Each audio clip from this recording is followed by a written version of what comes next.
Alright fellas, as an Australian boxing fan, I've known about Tim Tszyu for years, and have always questioned why he's so criminally underrated by the international community. After the recent Fundora fight, finally most of the world recognises what an entertaining fighter Tim truly is.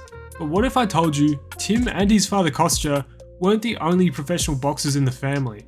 Let me introduce you to Nikita Tszyu, known as the Butcher, who is the savage younger brother of Tim, who is undefeated and is incredibly entertaining to watch. Now if you live outside of Australia, it is incredibly unlikely that you've seen Nikita box or even knew he existed.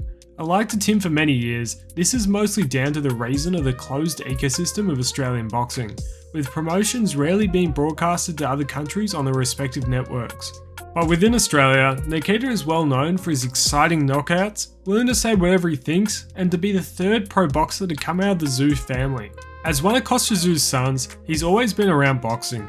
Growing up within the Tszyu Boxing Academy, alike to his brother, he was an incredibly successful amateur boxer, winning the Junior Australian National Championship on several occasions. Yet even with being so successful, Nikita decided to quit boxing at the age of 16. He went on to prioritise and pursue schooling. He went on to get a Bachelor of Architectural Design and worked within the industry, until he decided to return to boxing in 2021 at the age of 23. With Tim in 2021 looking like he was on the verge of going international and securing the big fights in the States, No Limit Promotions, which is the major boxing promoter in Australia, are looking for their next big star. As there was no big crossover rugby stars to pull attention on the local scene like Paul Gallen, it was only natural to go after what already works, being Tszyu 3.0. He made his professional boxing debut under the No Limit Boxing banner against Aaron Stall, a 2-0 professional boxer, on a card which broadcasted nationwide and featured future world title challenger Liam Wilson, future world title holder Dennis Hogan, and Muay Thai fighter River Daz's last fight before transitioning to one championship. Tszyu would end up winning an easy second round KO. His next bout would be against Mason Smith on another loaded local card. Mason, who was 5-0 at the time, ended up getting TKO'd in the first round. Following this, Ben Horn would be Nikita's next matchup. Ben is Jeff Horn's brother, and was seen like he would be a walkover for Nikita. Although the scorecards reflect this, by the end of the last round, Nikita was wobbled by Ben and showed some of his weakness, although Nikita would pull another easy win on the scorecards. He would then follow these wins by forcing Dark and Dryden to retire in his corner, and then TKOing 7-0 Bo Belbin in the 4th round on the Tszyu Harrison undercard. Nikita then would have his toughest fight to this point against Benjamin Bomber on the Joseph Parker Opolu undercard. This fight was seen to be an incredibly tough fight for Tszyu. Bomber was a solo local scene competitor, and on top of this was hyped up through Bomber training overseas in the States and getting solid sparring over there. The event was interesting. Funnily enough, I was there sat ringside. Across the ring, watching the match was Tyson Fury, who was there to support Parker while on his global tour at the time. This seemed to be a bit of a grudge match. At certain points, both sides were running their mouth in the lead up, but as soon as it started, Nikita knocked out Bomber in the first round, with even the ref having to dive onto Bomber to try save him. Tszyu, and then after the fight, jokingly called out Fury. Toughest so far. What do you want to do, Nikita? What's next for you? Look, there's one person in this arena that I've had my eye on.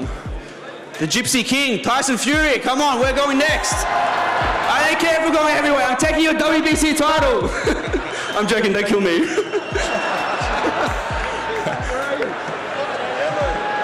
Don't kill me. Doesn't seem too impressed. Congratulations, Nikita. Following the Bomber fight, Nikita scored a solid 6-round TKO against former Tim opponent Jack Brubaker, which led him to his toughest fight to date against 10-0 Dylan Biggs. Dylan was a strong local competitor, calling out Tszyu on multiple occasions, saying he was ducking him, which at the time, to the fans, kinda seemed plausible. Yet Nikita would end up taking this fight. Trash talk ensued back and forth. This fight would be for Biggs' Australian welterweight title. It was assumed Nikita would walk first, as the challenger. However, Nikita's team demanded to be the one to walk out second, which is usually reserved for the champ. Biggs walked out first, and seemed initially like he would take home the fight, with knocking down Nikita in the first round. However, he responded strong, with Nikita proceeding to put a beating down on Biggs, with Biggs' team eventually throwing in the towel to hand Tszyu the Australian belt. After this fight, there was rumours of a US bout against Nico Ali Walsh, but after Nico lost, it seemed to fade out. This brings us to the current day, where Nikita is lined up to fight 8-1 Danilo Criati. Danilo is a decent local fighter, who's probably best known for giving Michael Zarafa a decent challenge in their matchup. Nikita over the next few years will slowly up the level of competition similar to his brother, taking each step slow, ensuring his progression naturally. Although Nikita is an exciting and enthusiastic knockout artist, he does have a lot of boxing flaws, which have been proven over the last couple years, with him leaving himself too open at times and relying on his power just a bit too much. Yet the more he fights, the more he does seem to continue to improve. As long as there's improvements and the power stays, he will be trouble for many years to come.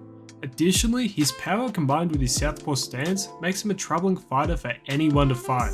My dream matchup at the moment for Nikita currently would be against Michael Zarafa. Known as the most hated man in Australian boxing, he just lost a world title shot to Lara.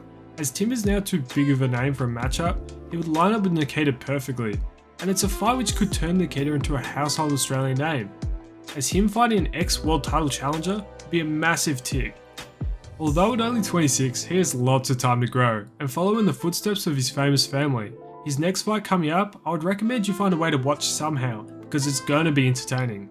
But anyway guys, let me know your thoughts down below, and I'll catch you in the next one.